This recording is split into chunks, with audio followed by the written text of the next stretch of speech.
Hello दोस्तों, नमस्कार। तो एक बार फिर से स्वागत है आपका एडू फाइवर में। ठीक है दोस्तों, तो आज मैं आप लोगों के लिए लेके आया हूँ बिहार पुलिस। किसके लिए?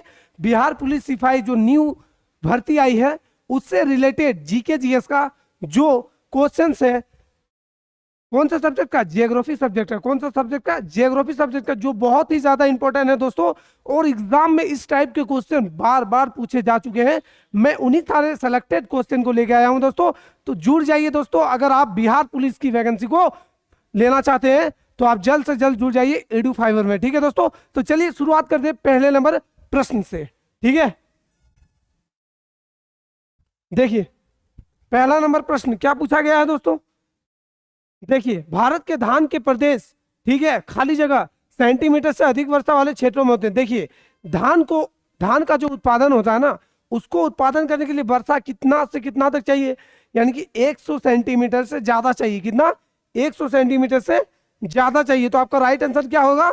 Option number C. तो धान की खेती के लिए, अगर आप बिहार से हो दोस्तों, तो आपको पता होगा कि धान की खेती के लिए कितना चाहिए? 100 सेंटीमीटर से अधिक वर्षा चाहिए। ठीक है, चलिए देखते हैं इससे जुड़े और भी फैक्ट।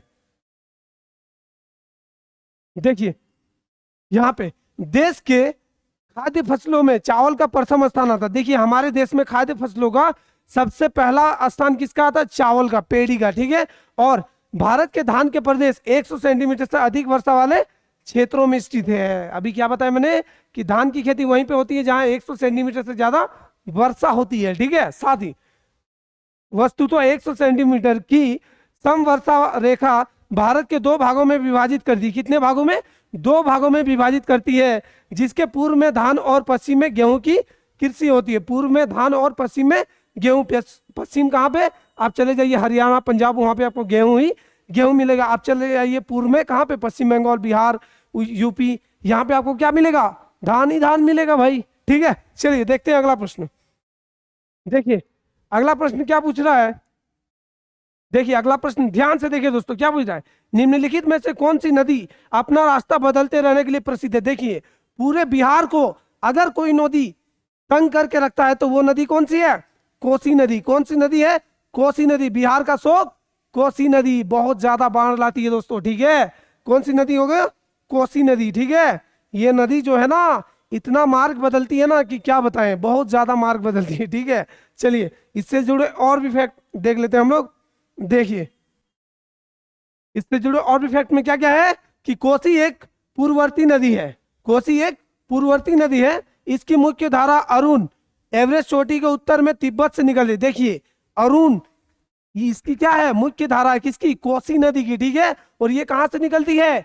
एवरेस्ट चोटी के उत्तर से, तिब्बत में। ठीक है, तिब्बत से निकलती है और नेपाल में मध्य हिमालय को पार करते ही पश्चिम की ओर इसमें कहां पे? सनकोसी तथा पूर्व की ओर से तमुर कोसी आकर मिलती है। ठीक है, देखिए इसके दो सहायक नदी है, एक है सनकोसी, क्या है?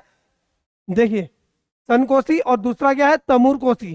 ठीक है, ये दोनों ही रिवर आके मिल जाती है किसमें? कोसी में। ठीक है, और अरुण से मिलने के बाद यह सप्त कोसी बन जाती है। देखिए, अरुण से जब ये मिलती है तो इसका नाम हो जाता है सप्त कोसी। क्या हो जाती है?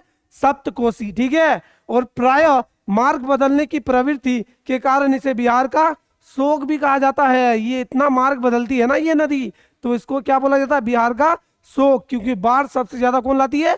कोसी नदी। ठीक है, चलिए देखिए अगला प्रश्न दोस्तों।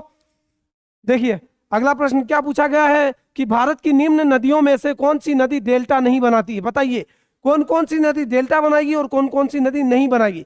तो आप लोग को पता होगा कि भारत में दो नदी अफवाह तंत्र है। ठीक है, एक हिमालयी नदी अफवाह तंत्र और दूसरा कौन सा? प्रायद्वीप नदी तंत्र। ठीक है, तो आपको पता होगा कि जो भी नदी, ठीक है, जो भी नदी पश्चिम से पूर्व की ओर बहेगी, ठीक है, महानदी, कृष्णा, गोदावरी, कावेरी, जो नदी पश्चिम से पूर्व की ओर बहती है, ये नदियां अपने मुहाने पे क्या बनाती है? डेल्टा बनाती है। क्या बनाती है? डेल्टा बनाती है। ठीक है दोस्तों, क्या बनाती है? डेल्टा बनाती है। लेकिन अगर दोस्तों पूर्व से पश्चिम की ओर नदी बहती है तो वो नदी अपने मुहाने पे क्या बनाएगी? एस्चुरी। एस्चुरी का मतलब ज्वार नदमुख। एस्चुरी का मतलब ज्वार नदमुख, जो कौन कौन बनाती है? नर्मदा, तापी, पेरियार, ये सारी नदियां बनाती है। ठीक है, जो पूर्व से पश्चिम की ओर यानी कि अरब सागर में गिरती है, और जो बंगाल की खाड़ी में गिरती है वो डेल्टा बनाती है। क्या बनाती है? डेल्टा बनाती है। ठीक है, अब देखिए, अब प्रश्न पे देखिए कि कौन सी नदी जो है डेल्टा नहीं बनाती है। गंगा बनाएगी क्योंकि ये बंगाल की खाड़ी में गिरती है, गोदावरी भी बनाएगी क्योंकि ये कहाँ गिरती है? बंगाल की खाड़ी में, महानदी भी बनाएगी क्योंकि ये गिरती कहाँ पे? बंगाल की खाड़ी में। लेकिन ताप्ती नदी आपका जो है अरब सागर में गिरती है। कहाँ गिरती है? अरब सागर में, इसलिए ये क्या बनाएगी? क्या बनाएगी? एस्चुरी यानी कि ज्वार नदमुख। चलिए देखते हैं इससे जुड़े और भी फैक्ट। ठीक है, देखिए, गंगा, गोदावरी एवं महानदी पूर्वी प्रवाह वाली नदी है। मैंने बताया ये नदी किधर बहती है? पूरब की ओर, और गिरती कहाँ पे है? बंगाल की खाड़ी में। ठीक है, ये बंगाल की खाड़ी में अपने मिलन स्थल पर डेल्टा का निर्माण करती है। किसका निर्माण करती है? डेल्टा का। ठीक है, और जबकि ताप्ती पश्चिमी दिशा में बहती है और कहाँ पे गिरती है? अरब सागर में। कहाँ पे गिरती है? अरब सागर में। ठीक है, और यह अपने मुहाने पर डेल्टा का निर्माण ना करके एस्चुरी यानी ज्वार नदमुख का निर्माण करेगी। कौन? ताप्ती और नर्मदा। ठीक है, क्योंकि ये पश्चिम की ओर बहती है। ठीक है, चलिए देखेंगे अगला प्रश्न दोस्तों। देखिए अगला प्रश्न में क्या पूछा गया है कि प्रायद्वीप भारत की निम्नलिखित में से कौन सी नदी अरब सागर में नहीं मिलती है? बताइए, प्रायद्वीप भारत के निम्नलिखित में से कौन सी नदी अरब सागर में नहीं गिरती है? ठीक है, तो कौन सी नदी नहीं गिरती है? पेरियार गिरती है, नर्मदा गिरती है, ताप्ती गिरती है। कौन नहीं गिरेगी? कावेरी। कावेरी कहाँ गिरेगी? बंगाल की खाड़ी में। कहाँ गिरेगी? बंगाल की खाड़ी में। ठीक है, चलिए इससे जुड़े और भी फैक्ट देख लेते हैं हम लोग। देखिए क्या है कि प्रायद्वीप भारत की पेरियार, नर्मदा और ताप्ती नदियां अरब सागर में गिरती है। बताए ना, ये नदियां कहाँ गिरती है? अरब सागर में। जबकि कावेरी नदी बंगाल की खाड़ी में गिरती है। तो ये क्या बनाएगी? डेल्टा बनाएगी। ठीक है, चलिए देखिए अगला प्रश्न। देखिए अगला प्रश्न में क्या पूछा गया है? इंद्रावती, प्राणहिता और सबरी निम्नलिखित में से किसकी उपनदियां हैं? किसकी सहायक नदी है? तो इंद्रावती, प्राणहिता और सबरी आपका जो है ना गोदावरी नदी की सहायक नदी है। किसकी है? गोदावरी नदी की। ठीक है, चलिए देख लेते हैं इससे जुड़े और भी फैक्ट। देखिए क्या है कि इंद्रावती, प्राणहिता और सबरी नदियां गोदावरी नदी की सहायक नदियां हैं। इसकी अन्य सहायक नदियां है वर्धा, पेनगंगा, मानेर, मंजीरा, पूर्णा, प्रवरा, मूला, दूधना, वेनगंगा आदि। ये सारे नदी किसकी सहायक है? गोदावरी की। ठीक है दोस्तों, याद रखिएगा क्योंकि हो सके कि इस बार नाम बदल के पूछ दे। ठीक है, चलिए, और गोदावरी नदी की प्रायद्वीप भारत की सबसे लंबी नदी है। गोदावरी नदी प्रायद्वीप भारत की सबसे लंबी नदी है और ये दक्षिण भारत की गंगा कही जाती है। ठीक है, चलिए देखिए अगला प्रश्न। देखिए अगला प्रश्न क्या पूछा गया है कि निम्नलिखित में से कौन सी नदी ज्वार नदमुख यानी एस्चुरी बनाती है? मैंने बताया ना, ये वैसे नदियां हैं जो पूर्व से पश्चिम की ओर बहती है और अरब सागर में गिरती है। ये नदियां क्या बनाती है? एस्चुरी यानी ज्वार नदमुख। तो कौन सी नदी है? नर्मदा नदी ही है जो पश्चिम की ओर जाती है और अरब सागर में गिरती है। तो एस्चुरी कौन बनाएगी? नर्मदा नदी। बाकी तीनों, ये तीनों ही क्या बनाएगी? क्या बनाएगी? डेल्टा बनाएगी। चाय नहीं बनाएगी, डेल्टा बनाएगी। ठीक है, चलिए देखिए इससे जुड़े और भी फैक्ट। देखिए क्या कहा जा रहा है कि नर्मदा का उद्गम स्थान के मैकाल पर्वत की अमरकंटक चोटी से है। देखिए ये जानना बहुत जरूरी है कि कौन सी रिवर कहाँ से निकलती है। ठीक है, तो जहां से निकलती है उसका नाम है उद्गम। ठीक है, तो बताइए नर्मदा नदी कहाँ से निकल रही है? मैकाल पर्वत की अमरकंटक चोटी से। कहाँ से? अमरकंटक चोटी से। ठीक है, यह अरब सागर में गिरने वाली प्रायद्वीप भारत की पश्चिमी ओर बहने वाली सबसे बड़ी नदी है। देखिए ये भी क्वेश्चन बन सकता है कि पश्चिम भारत की सबसे बड़ी नदी कौन सी है जो अरब सागर में गिरती है? तो वो है आपका नर्मदा नदी। कौन सी नदी?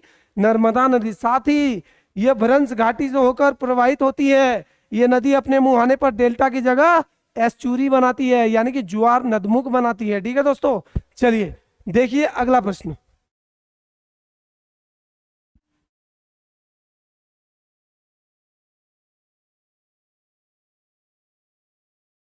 ठीक है दोस्तों, देखिए अगला प्रश्न क्या पूछा गया है कि निम्नलिखित में से कौन सी भारतीय, देखिए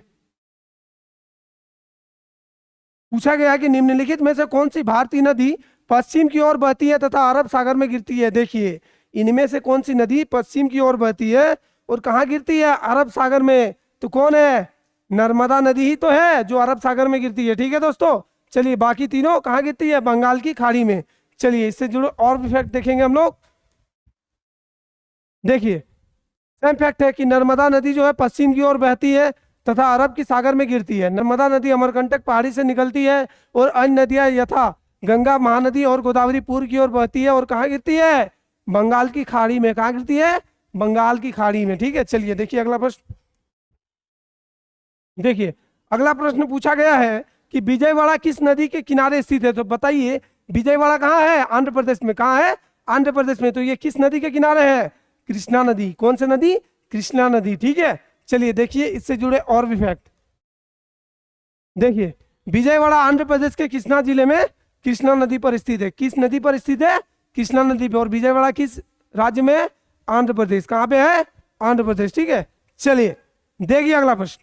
अगला प्रश्न क्या पूछ रहा है कि सतपुड़ा और विंध्य के बीच कौन सी नदी बहती है, सतपुड़ा और विंध्य के बीच। ठीक है, तो ये रहा विंध्याचल माउंटेन, ये रहा सतपुड़ा माउंटेन।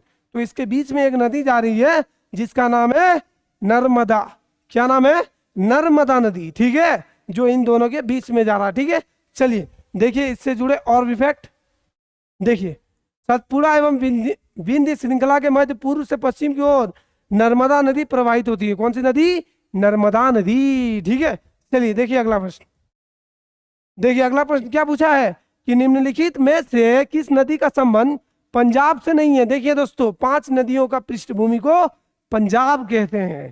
ठीक है, तो इनमें से कौन सी नदी है जो पंजाब से संपर्क या संबंध नहीं रखता है, तो वह है आपका ताप्ती नदी। कौन सी नदी, ताप्ती नदी। ठीक है, बाकी सतलज, रावी, ब्यास ये सब तो वही 5 नदियों में ही आती है। कौन नहीं आती है यहाँ, ताप्ती नहीं आती है। ठीक है, तो चलिए इससे जुड़े और भी फैक्ट देख लेते हैं हम लोग। चलिए देखिए ताप्ती नदी का संबंध पंजाब से नहीं, ताप्ती नदी का मध्य प्रदेश के बैतूल जिले के मुल्ताई नामक स्थान से है। कहां से है, मध्य प्रदेश के बैतूल जिले से मुल्ताई नामक स्थान के पास सतपुड़ा श्रेणी से है। किस श्रेणी से, सतपुड़ा श्रेणी से। इसके बेसिन का लगभग 79%, कितना, 79% भाग महाराष्ट्र में। देखिए ये भी पूछा जा सकता है कि जो ताप्ती नदी है ना, इसका सबसे ज्यादा भाग किस राज्य में है, तो महाराष्ट्र में। कितना है, 79। उसके बाद 15% भाग मध्य प्रदेश में है और 6% भाग गुजरात में है। कहाँ है, गुजरात में। ठीक है, पड़ता है। यह नर्मदा के समांतर सतपुड़ा के दक्षिण से बहकर सूरत के निकट खंबात की खाड़ी में गिर जाती है। कहाँ गिरती है, खंबात की खाड़ी में। और किसके समानांतर बहती है ये नदी, किसके, नर्मदा के। ठीक है, चलिए देखिए अगला प्रश्न। अगला प्रश्न पूछा गया है दोस्तों कि भारतीय मरुस्थल की एक महत्वपूर्ण नदी है। तो भारतीय मरुस्थल की एक महत्वपूर्ण नदी है लूनी नदी। कौन सी नदी, लूनी नदी। ठीक है, और ये नदी कहा जाता है दोस्तों कि ये नदी बहते बहते गायब हो जाती है। ठीक है, और कैसे गायब हो जाती है, चलिए इसके बारे में फैक्ट को हम लोग देखते हैं। ठीक है, देखिए क्या कह रहा है कि भारतीय मरुस्थल की महत्वपूर्ण नदी है लूनी नदी। कौन सी नदी, लूनी नदी। यह अजमेर के दक्षिण पश्चिम में है। कहाँ पे, अजमेर जो है ना राजस्थान में, उसके दक्षिण पश्चिम भाग में अरावली श्रेणी से निकलती है। कहाँ से निकलती है, अरावली श्रेणी से। ठीक है, और यह 320 किलोमीटर लंबी है। कितनी लंबी है, 320 किलोमीटर।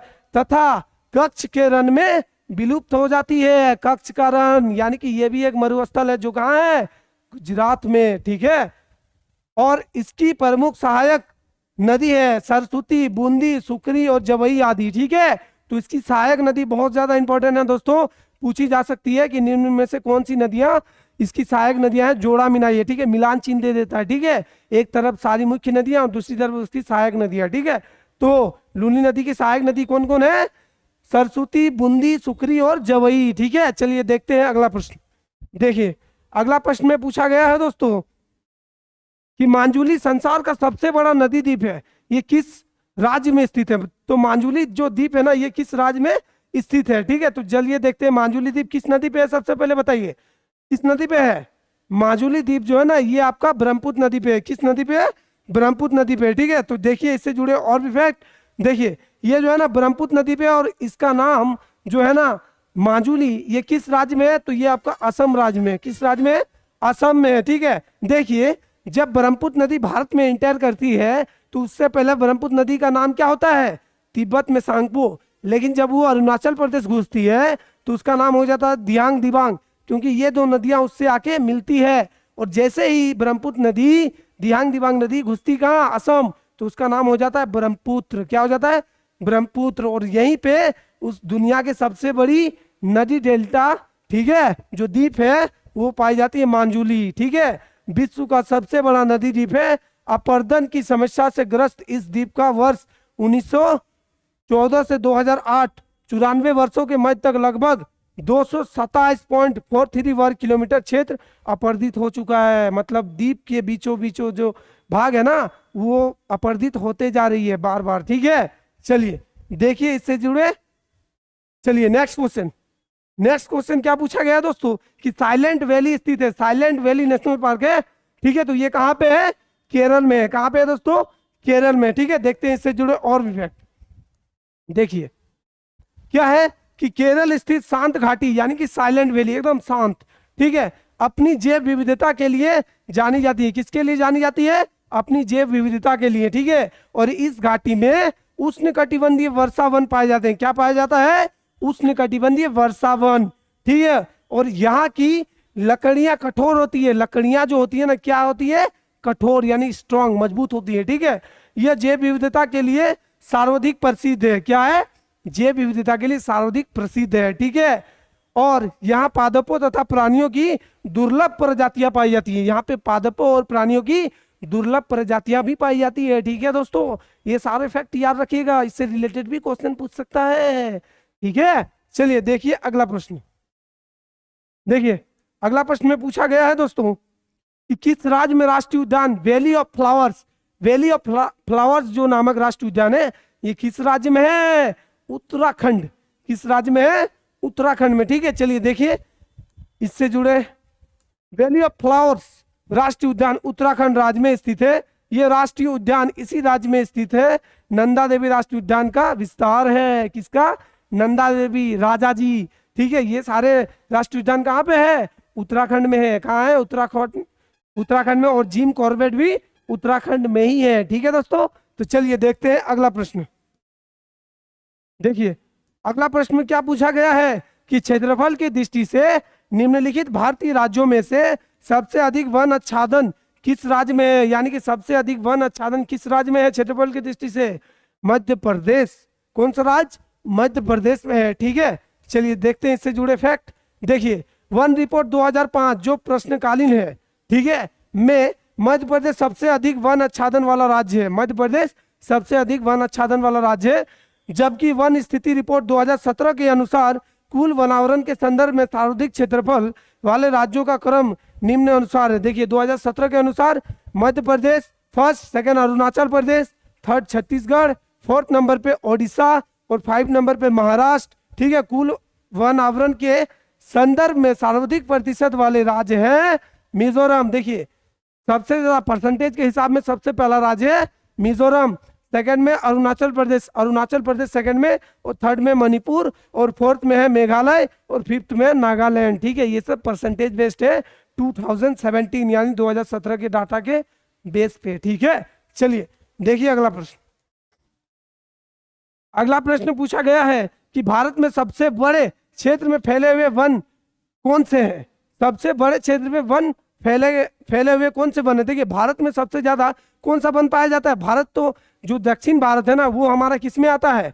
दक्षिण भारत किस में आता है? उष्णकटिबंधीय क्षेत्र में। तो यहाँ पे उष्णकटिबंधीय वन तो पाए जाते हैं, लेकिन किस प्रकार का? पर्णपाती वन। किस प्रकार का? पर्णपाती। और पर्णपाती वन किसे कहेंगे? जो एक विशिष्ट या खास मौसम पे अपनी पत्तियों को झड़ा देता है। ठीक है, यानी कि आप लोगों को दोस्तों याद आ चुका होगा वसंत, वसंत ऋतु। वसंत ऋतु में भारत के अधिकांश पेड़ जो है ना अपनी पत्ती को झड़ा देता है। ठीक है, अगर आप झारखंड या आप यूपी गए होंगे तो आपने पलाश का फूल जरूर देखा होगा। ये वसंत ऋतु में होता है और इसकी सारी पत्तियां झड़ जाती है और तब पुष्प लगता है। ठीक है, तो चलिए देखते हैं इससे जुड़े और भी फैक्ट। ठीक है, तो उष्णकटिबंधीय पर्णपाती वन आर्द्र एवं शुष्क भारत में सर्वाधिक बृहत क्षेत्र में पाया जाता है। ठीक है, सर्वाधिक बृहत क्षेत्र में पाया जाता है। सागौन तथा साल इस वन के प्रमुख वृक्ष है। सागौन और साल इस वन के प्रमुख क्या है, वृक्ष है। ठीक है दोस्तों, चलिए अब देखेंगे अगला प्रश्न। देखिए अगला प्रश्न क्या पूछ रहा है कि निम्नलिखित में से किसे यद्यपि उद्यान गार्डन कहा जाता है किंतु वास्तव में वो उद्यान नहीं है। इतना आसान क्वेश्चन दोस्तों। ईडन गार्डन, उसको उद्यान तो बोला जाता है लेकिन उद्यान है क्या, वो तो क्रिकेट खेलने की ग्राउंड है। आप लोग खेलते हैं ना क्रिकेट, ठीक है, तो वो क्या है, क्रिकेट खेलने की ग्राउंड है। ठीक है, तो क्या होगा, कोलकाता का ईडन गार्डन। वास्तव में ये गार्डन है क्या, नहीं, वास्तव में ये क्या है, क्रिकेट ग्राउंड। ठीक है, चलिए देखते हैं फैक्ट। देखिए ईडन गार्डन को यद्यपि उद्यान कहा जाता है पर यह उद्यान ना होकर एक क्रिकेट स्टेडियम है। क्या है, क्रिकेट स्टेडियम है। इस स्टेडियम की स्थापना 1864 में हुई थी। कब हुई थी, 1864 में। ठीक है दोस्तों, वर्ल्ड कप होगा तो जरूर जाइएगा देखने। ठीक है, चलिए देखते हैं अगला प्रश्न। अगला प्रश्न पे क्या पूछ रहा है दोस्तों कि सुंदरवन के जंगल को क्या कहा जाता है। सुंदरवन के जंगल को क्या कहा जाता है, सुंदर नहीं, नहीं, क्या कहा जाता है, मैंग्रोव वन। क्या कहा जाता है, मैंग्रोव वन। और इस मैंग्रोव में कौन से पेड़ ज्यादा पाए जाते हैं, सुंदरी वृक्ष। क्या, सुंदरी वृक्ष के नाम पर ही उस वन का नाम पड़ा है सुंदरवन। ठीक है, चलिए देखते हैं इससे जुड़े और भी फैक्ट। देखिए क्या कह रहा है फैक्ट कि सुंदरवन मैंग्रोव पारिस्थितिक तंत्र का उदाहरण है। किसका उदाहरण है, पारिस्थितिक तंत्र का उदाहरण है। यह मैंग्रोव वनस्पतियों के लिए प्रसिद्ध है। किसके लिए प्रसिद्ध है, वनस्पतियों के लिए। भारत में कक्ष वनस्पतियों का कुल क्षेत्रफल कितना है, 6000 वर्ग किलोमीटर। ठीक है, और कक्ष वनस्पति संरक्षण एवं प्रबंधन योजना में कुल 15 कक्ष वनस्पति क्षेत्रों की पहचान की गई है। कितने, 15। कितने, 15। ठीक है, तो चलिए अब देखते हैं अगला प्रश्न। ठीक है दोस्तों, अगला प्रश्न पूछा गया है कि भरतपुर पक्षी अभयारण्य किस राज्य में स्थित है। तो भरतपुर पक्षी अभयारण्य आपका राजस्थान में है। भरतपुर, सरिस्का, डेजर्ट, ये सारे चीज कहाँ पे है, राजस्थान में है। ठीक है दोस्तों, चलिए इससे जुड़े और भी फैक्ट देख लेते हैं।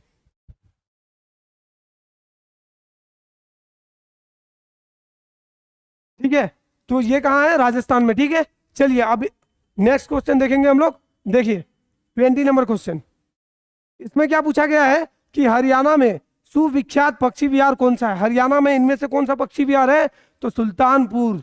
कौन सा, सुल्तानपुर पक्षी विहार। ये कहाँ पे है, हरियाणा में है। ठीक है, चलिए देखते हैं इससे जुड़े फैक्ट। देखिए क्या कह रहा है कि हरियाणा में सुविख्यात पक्षी विहार गुरुग्राम जिले के सुल्तानपुर में स्थित है। कहाँ स्थित है, सुल्तानपुर में स्थित है। ठीक है दोस्तों, तो गर्मी भी ठीक ठाक है। ठीक है, तो कहाँ पे है, ये आपका सुल्तानपुर में। ठीक है, और प्रत्येक वर्ष यहाँ बड़ी संख्या में प्रवासी पक्षी आती है। कौन पक्षी, प्रवासी पक्षी। ठीक है, और ये किस राज्य में है, हरियाणा में। क्या नाम है इसका, सुल्तानपुर। ठीक है, चलिए देखते हैं अगला प्रश्न पे। ठीक है, देखिए अगला प्रश्न क्या पूछा गया है कि नामदफा नेशनल पार्क है। नामदफा, ठीक है, ये किस राज्य में है, अरुणाचल प्रदेश में। किस राज्य में है, अरुणाचल प्रदेश में। ठीक है, इससे जुड़े और भी फैक्ट देख लेते हैं हम लोग। देखिए अरुणाचल प्रदेश में स्थित नामदफा अभयारण्य लगभग 1800 वर्ग किलोमीटर है। कितना, 1800 वर्ग किलोमीटर में फैला हुआ है। यह अभयारण्य 200 से 4500 मीटर की ऊंचाई पर है। कितने, 200 से 4500 मीटर की ऊंचाई पर है। ठीक है, और जिसके कारण इसका मार्ग अत्यधिक दुर्गम है। इसका मार्ग जो है ना दुर्गम है, वहां तक पहुंचना बहुत कठिन है।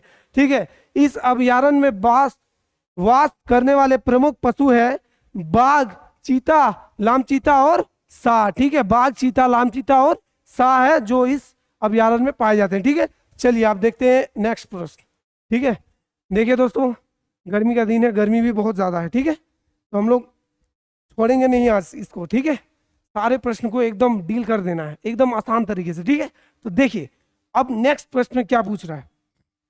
देखिए नेक्स्ट प्रश्न क्या पूछ रहा है कि यह एकमात्र सेंचुरी है जहां कश्मीरी महामिर्ग पाया जाता है। देखिए कश्मीरी महामिर्ग कहाँ पे पाया जाता है, दाचीगम में। कहाँ पे, दाचीगम में। ठीक है, तो इससे जुड़े और भी फैक्ट हम लोग देख लेते हैं। देखिए क्या कह रहा है, दाचिगम अभयारण्य जम्मू कश्मीर की राजधानी श्रीनगर से 22 किलोमीटर दूरी पर है। कितने पर? 22 किलोमीटर दूरी। किसके? राजधानी जम्मू कश्मीर की, ठीक है। और हिमालय की छत्र छाया में अवस्थित दाचिगम में कश्मीरी महामिरिग पाया जाता है। किसकी छत्र छाया में है? हिमालय की। और यहाँ पे क्या पाया जाता है? कश्मीरी महामिरिग।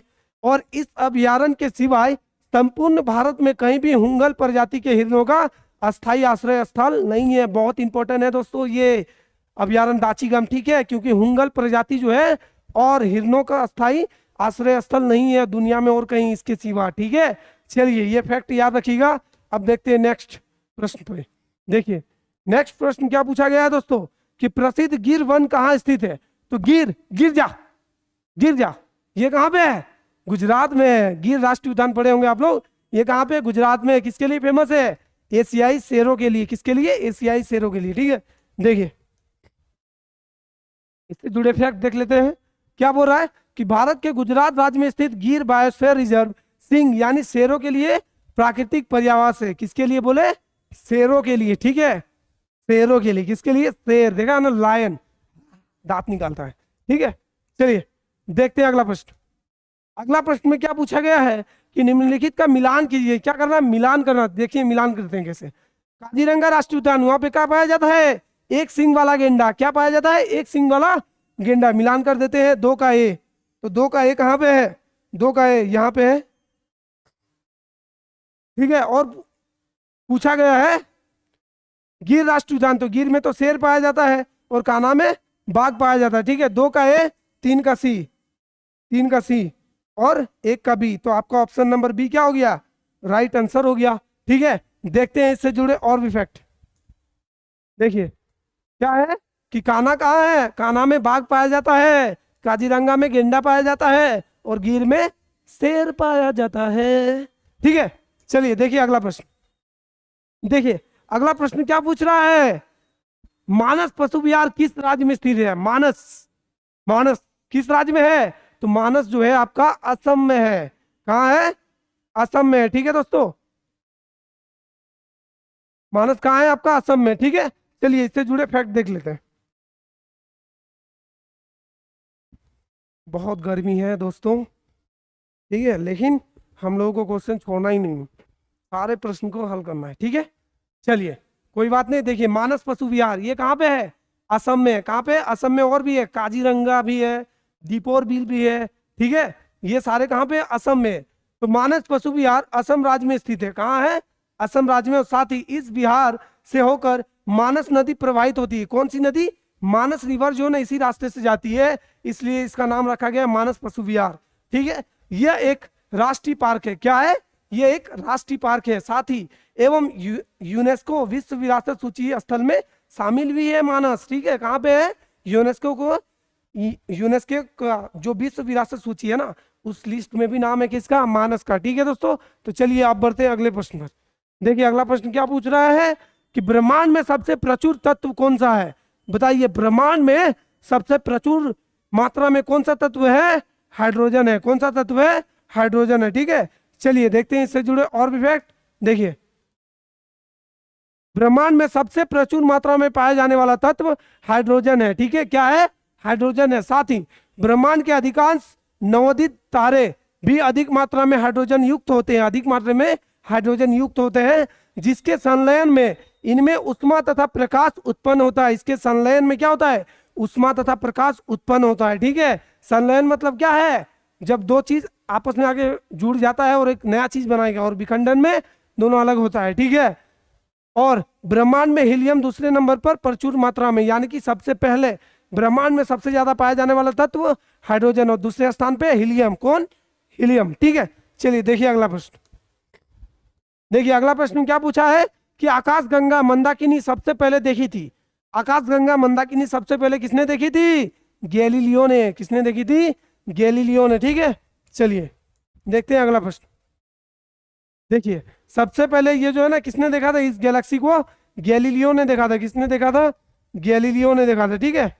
देखिए गैलीलियो इसे देखा था और वर्ष 2005 में स्पिट्जर स्पेस टेलीस्कोप ने आकाशगंगा के आकार के बारे में पूर्ण धारणाओं एवं विभ्रम के विपरीत इस बात को स्पष्ट साक्ष्य पेश किए कि आकाशगंगा का आकार दंड सज्जित सर्पिलाकार है। किसके आकार है? सर्पिलाकार। ठीक है, चलिए देखेंगे अगला प्रश्न। देखिए अगला प्रश्न क्या पूछा गया कि सुपरनोवा क्या है? तो सुपरनोवा क्या है? एक विस्फोटी तारा है। क्या है? विस्फोटी तारा। ठीक है, देखते हैं इससे जुड़े और भी फैक्ट।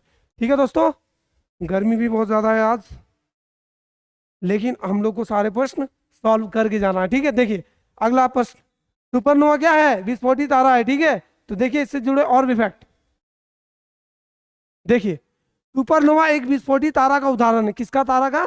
विस्फोटी तारा का। जब तारा धीरे धीरे ठंडा होकर, क्या होकर? ठंडा होकर लाल रंग का दिखने लगता है। क्या? कौन से रंग का? लाल रंग का दिखने लगता है, जिसे रक्त दानव यानी रेड जेंट कहेंगे, कहा जाता है। ठीक है, जब केंद्र में हीलियम कार्बन में और कार्बन भारी पदार्थ जैसे लोहा में परिवर्तित होने लगता है, इसके फलस्वरूप तारे में तीव्र विस्फोटक होता है। क्या होता है? तारे में तीव्र विस्फोटक होता है। ठीक है, जिसे सुपरनोवा कहते हैं। क्या कहते हैं? जिसे सुपरनोवा कहते हैं। ठीक है दोस्तों, तो देखिए इससे जुड़े और भी प्रश्न।